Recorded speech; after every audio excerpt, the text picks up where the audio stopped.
Olá, hoje o programa Jundiaí Entrevista recebe como convidado o senhor Hélio Mafia, que é professor de Educação Física, entre outras atividades. A gente agradece muito sua presença, é uma honra conversar com o senhor. O prazer é meu estar aqui, como jundiaense que eu sou, falar das coisas de Jundiaí, falar da minha vida em Jundiaí, que também não foi só em Jundiaí, né? Foi fora daqui. Aqui foi onde tudo começou, podemos dizer assim, né?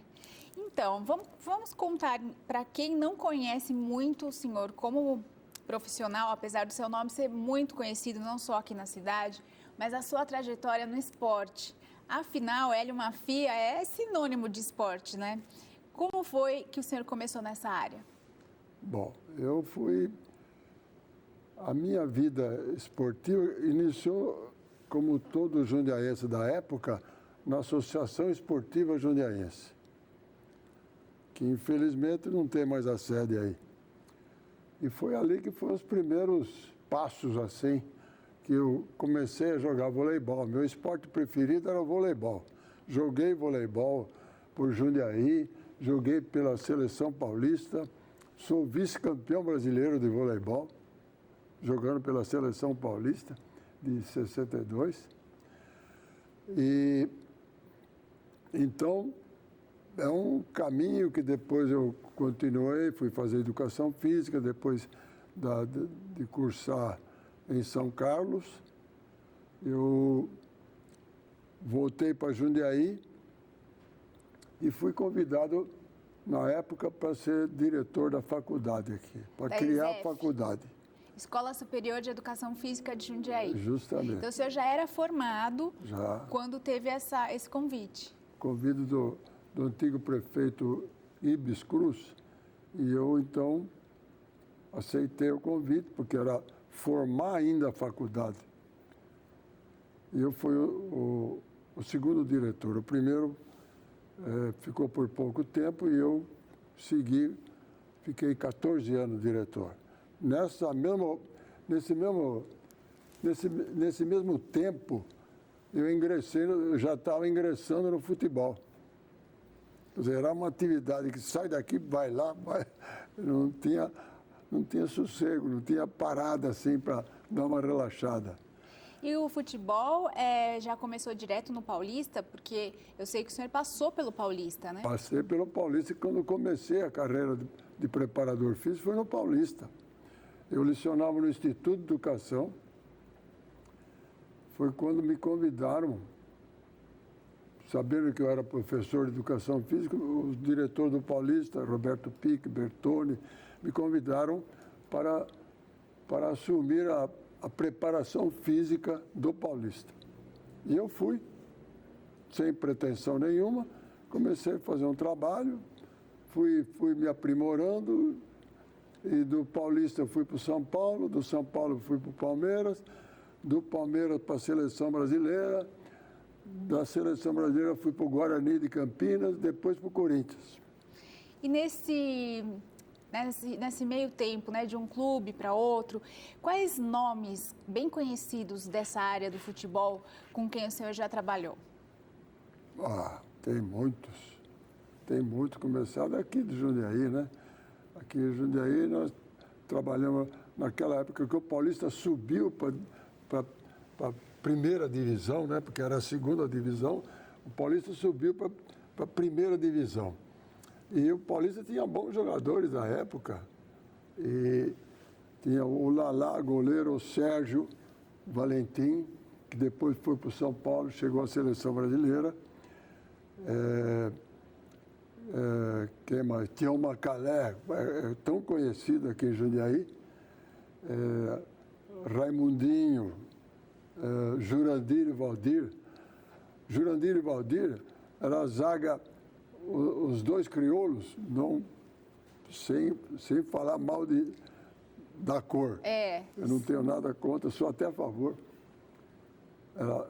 Eles tinham um apelido de tão igual que eles jogavam. E jogavam bem, jogaram muito bem, Jurandir e Valdir. Que legal. E era bom, assim, ver que Jundiaí vinha crescendo nessa área, né? Foi que é a muito. sua área do coração, a área esportiva, ainda mais porque já tinha a faculdade, tinha o time. É isso mesmo. Bom, nessa época, então, nós conseguimos conciliar o futebol com a faculdade. Porque a faculdade, quando começou só à noite, porque, segundo o próprio Conselho Estadual de Educação, achava que não tinha clientela para manter a faculdade. Então, era uma segunda opção de quem trabalhava o dia todo e aprender, ou então cursar a educação física. Então, dava para eu conciliar também os meus afazeres. Nessa época, por exemplo, eu estava no Palmeiras. Então, eu saía de São Paulo, eu viajava todo dia por essa Bandeirantes, né?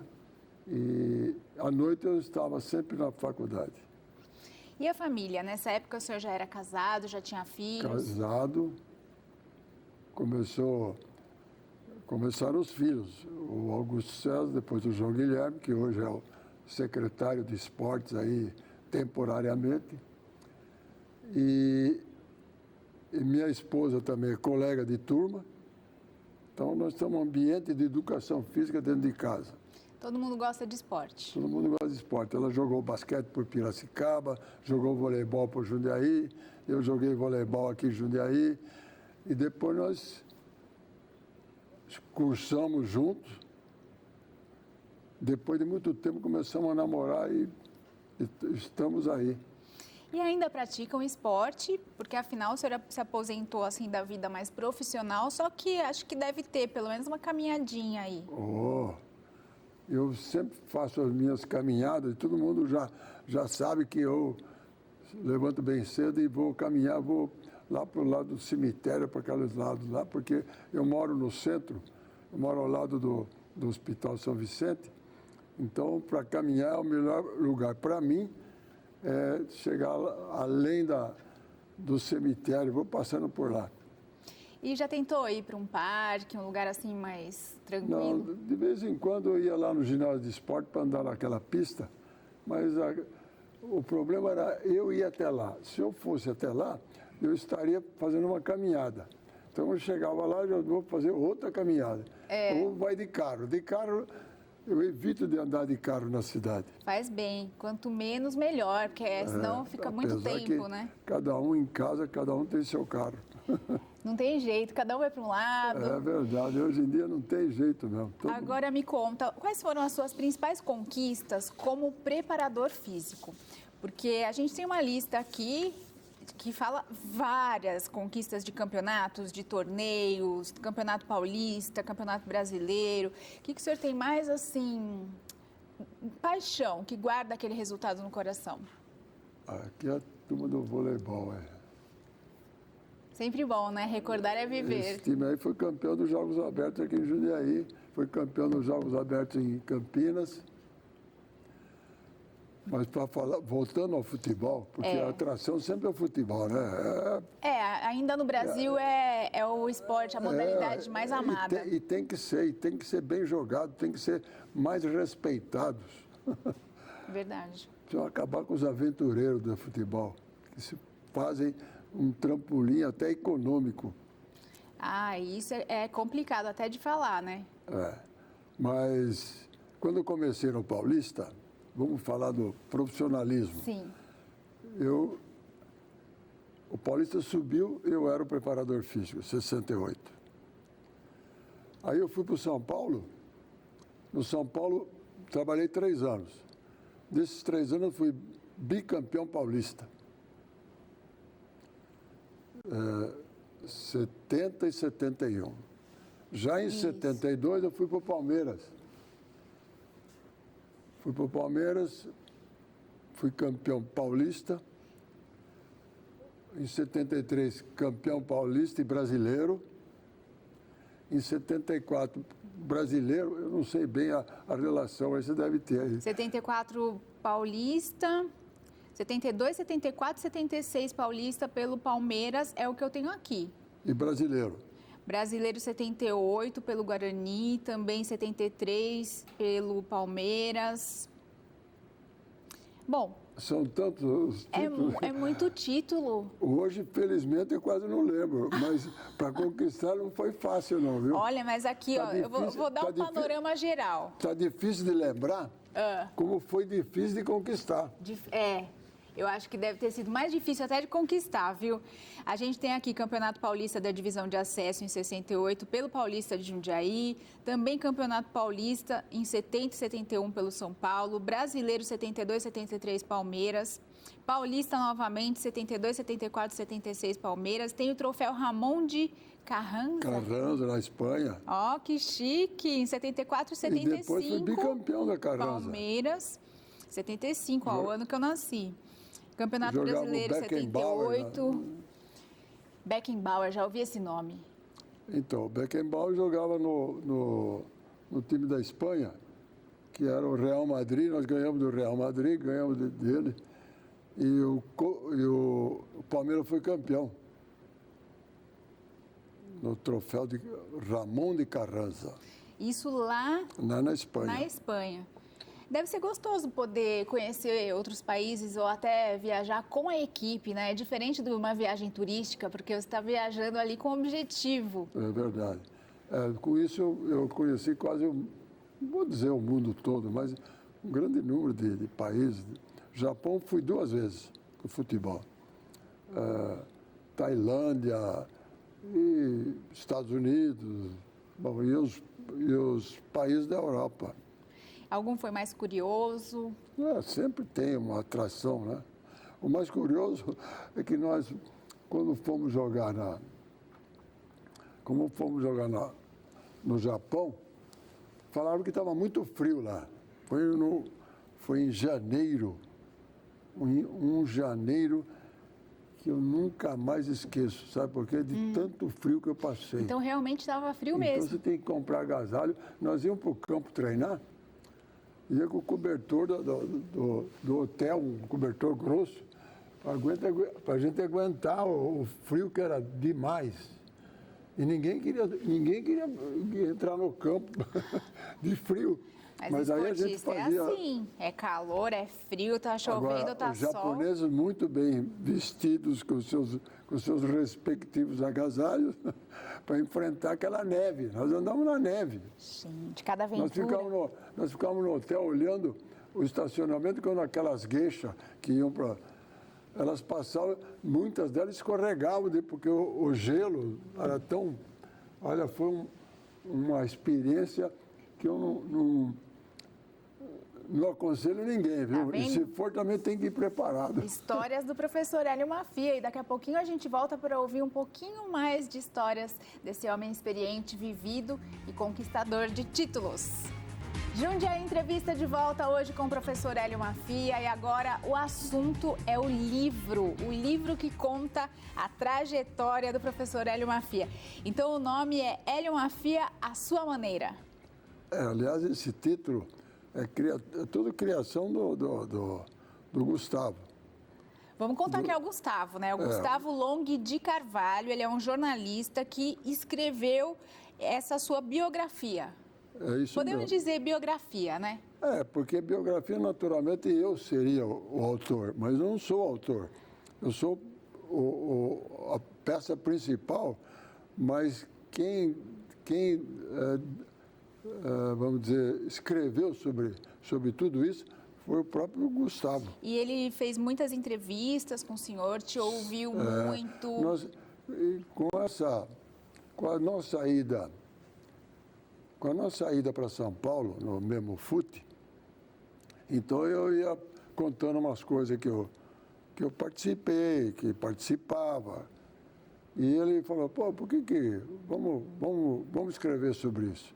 Então ele começou a me entrevistar diversas vezes. Então, na verdade, assim, um bate-papo sem compromisso acabou se tornando a ideia do livro. É isso mesmo, porque eu gosto de escrever lembrando aonde eu nasci. Eu lembro até o número da placa da casa onde eu nasci, Rua Prudente de Moraes, 1034. Ah, aqui pertinho da TV. 1438, 1034, era aqui na Vigário, que eu morei também. Então, lembrando disso, ele falou, pô, mas vamos explorar mais isso. Então, foi indo, ele gravava e foi arrumando, foi ajeitando. Levou muito tempo para ficar pronto? Levou uns 2 anos. E aí vocês fizeram o lançamento? Porque também não era assim, assiduamente a entrevista, ou então a gravação. Era, semana que vem eu passo na sua casa, vamos gravar alguma coisa. Não tinha pressa. E pegava os recortes de jornal, as coisas que eu tinha, fotografias, você vai ver muita fotografia nesse livro, e os pareceres meus, das pessoas com quem eu convivia, os grandes treinadores, os grandes jogadores. E onde as pessoas podem encontrar esse livro hoje? Só comigo ou com o Gustavo, porque ainda não está em livraria. Não é comercializado. Isso é mais...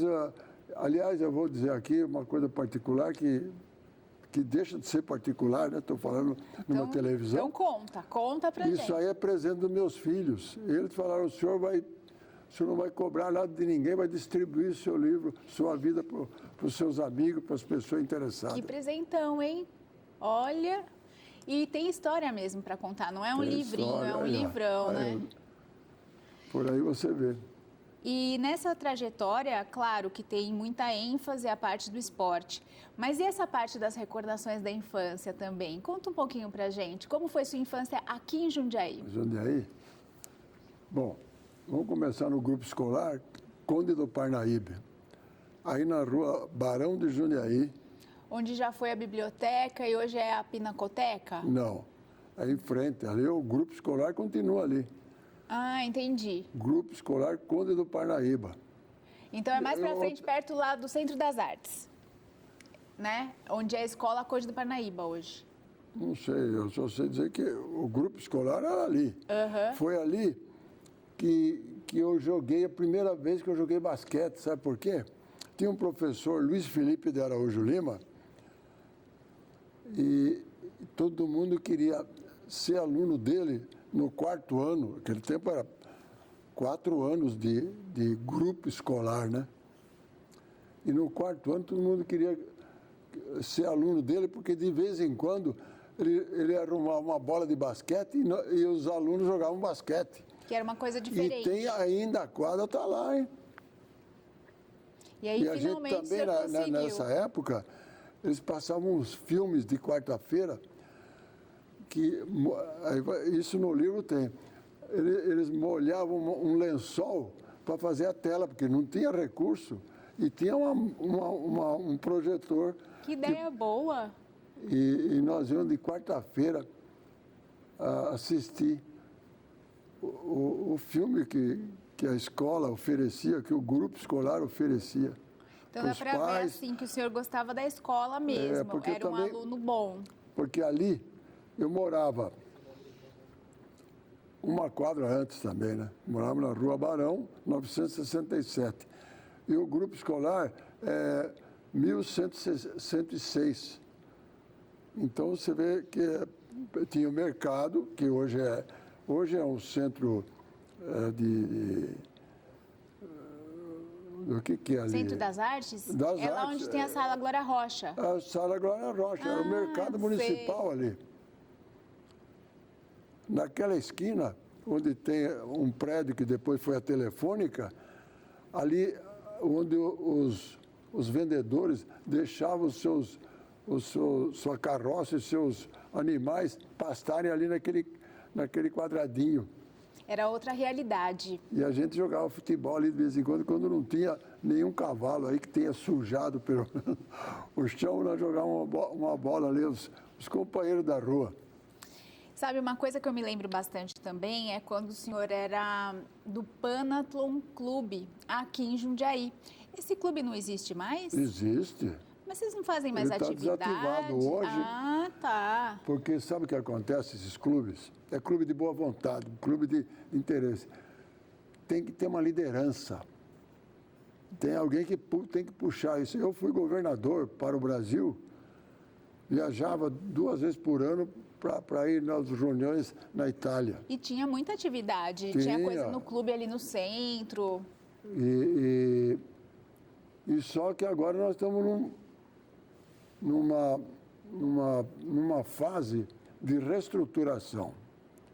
E o antigo presidente não pode continuar, não quer, eu não posso mais também. Então tem que ter alguém e terá todo o meu apoio. Nós fizemos, desde a existência do Panathon em Jundiaí, 225 homenagens àqueles que se destacavam. Por exemplo, destacava no ano passado, vamos dizer, quem se destacou era homenageado com o troféu. Eu acho justo, muito justo. Era o troféu Panathon. E aí serviu de exemplo para todos os clubes de Sorocaba, de São Paulo, de Santos, de Campinas não tem mais também, mas era um clube exclusivamente de... E é até que não estou com o bottom hoje, mas nós fazíamos, havia muito interesse. E quem contribuiu sempre foi a Escola de Educação Física. Eu acho que isso é sempre bom, porque eles são os representantes do esporte aqui em Jundiaí, né? Eu acho que é a única escola de educação física da nossa cidade ainda, não tenho certeza. Mas é a principal. Então, foi a primeira, né? Foi a primeira, é a principal. Em 1972 foi criada e em 74 começou a funcionar. E a gente ainda tem hoje no cenário aqui de Jundiaí pessoas da primeira turma que ainda estão atuando, tem o próprio seu Amaro, né? Que também foi homenageado, assim como o senhor foi também nos Jogos Regionais de 2015. Esse tipo de homenagem, assim, como reconhecimento do trabalho de um atleta, isso faz a diferença? Faz. É um destaque, né? Você não está ali por acaso. Não é como foi agora o transporte da tocha olímpica, que quem determinou foram a Coca-Cola, Bradesco, quem tem que carregar tal. Pegaram umas figuras de destaque, como o Zagallo ultimamente. Eu vi. Não sei, o Pelé parece que também foi. Mas o restante, as outras pessoas, não eram interessadas, queriam participar e se inscreveram. E quem teve mais voto foi carregar, foi ajudar no transporte da tocha olímpica. Então, no seu caso, mais importante do que carregar uma tocha foi aquela homenagem, por exemplo, dos Jogos Regionais. Foi. Foi uma coisa diretamente no seu nome. Foi. Que inclusive erraram o seu nome, te chamaram de Hélio Máfia. Bom, isso de chamar de Hélio Máfia, o que acontece aqui, que é em todo lugar. Eu pergunto, mas onde é que está o acento no primeiro A aí? É o homem da máfia, né? Mas é mais fácil falar máfia do que mafia. É que é mais comum da gente ler. Por isso que eu insisto nos 2 Fs. Para fortalecer aquilo, né? Para ninguém errar. Mas não tem jeito, viu? Tem hora que eu falo assim, senhor Hélio José Máfia. Eu já corrijo, mafia. Mas aceita, né? Aceita que eles acham que o senhor é mafioso do esporte de Jundiaí. Mas se fosse, mas não adianta ser mafioso hoje. Brincadeira. Não quero saber de política, não, dessas coisas. Não, isso não. Quem gosta de esporte é outra área, né? Não dá para misturar uma coisa com a outra. Muito bem. Porque esporte é mais liberdade, mais atividade. Eu acho que não combina muito. É mais descontraído, né? Eu acho isso muito bacana. Eu admiro. Respeita sempre o adversário, mas não passa por cima dele, por isso como que a política fala, faz. Espírito esportivo. É verdade. O nome já diz tudo. Você colocou bem, espírito esportivo. Então a gente vai ficando por aqui. Eu agradeço muito sua entrevista. Sucesso com o seu livro. Parabéns por esse presente maravilhoso que o senhor ganhou. Muito obrigado. Muito obrigado por essa oportunidade de falar com os seus telespectadores, né? E aqueles que se interessarem podem se dirigir a mim ou ao Gustavo, que nós O Gustavo, não sei como é que está de livro lá, porque cada um pegou um tanto. Ah, mas ainda tem livro. E a gente deixa o contato logo que possível. E eu vou deixar um livro aqui para vocês. Muito obrigada. A gente vai ficando por aqui. Jundiaí Entrevista volta na quarta-feira, às 8h30 da noite. Até lá.